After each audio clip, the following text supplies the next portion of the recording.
क्या देश में कोरोना की तीसरी लहर थमने लगी है? इस वक्त ये सबसे बड़ा सवाल है। सरकार का दावा है कि तीसरी लहर का पीक आ चुका है और अब मामले तेजी से घट रहे हैं, लेकिन तीसरी लहर को लेकर एक्सपर्ट्स की राय कुछ अलग है। चलिए जानते हैं कि देश में तीसरी लहर की क्या स्थिति है। रविवार 6 फरवरी को देश में 83,876 नए मामले सामने आए। ताजा लहर में सबसे ज्यादा 3,47,254 केस 20 जनवरी को मिले थे।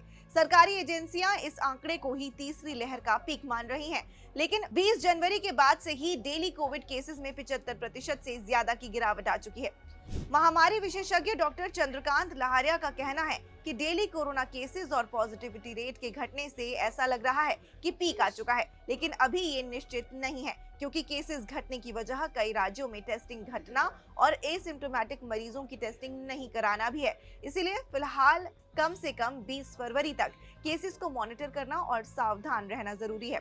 वहीं आईआईटी कानपुर के प्रोफेसर मणिंद्र अग्रवाल ने कहा कि तीसरी लहर का कहर फरवरी अंत तक थम सकता है। कोई भी लहर खत्म तभी मानी जाती है जब डेली केसेस 20,000 से कम हो जाते हैं। एक्सपर्ट्स का कहना है कि ओमिक्रॉन वेरिएंट में केसेस तेजी से बढ़ते हैं और तेजी से ही कम हो जाते हैं। इसी वजह से तीसरी लहर में केसेस तेजी से घट भी रहे हैं। वहीं स्वास्थ्य मंत्रालय के मुताबिक केरल और मिजोरम को छोड़कर पूरे देश में नए केस और पॉजिटिविटी रेट में गिरावट आई है, जिससे पता चलता है कि ओमिक्रॉन की वजह से आई ताजा लहर घटने लगी है। हालांकि सरकार ने अभी भी लोगों से सावधानी बरतने की अपील की है, क्योंकि कोविड एक बेहद अनप्रिडिक्टेबल बीमारी है और इसके खिलाफ सावधानी बेहद जरूरी है। और भी ऐसी ही खबरों के लिए जुड़े रहिए दैनिक भास्कर ऐप के साथ। शेयर और डाउनलोड करें दैनिक भास्कर ऐप।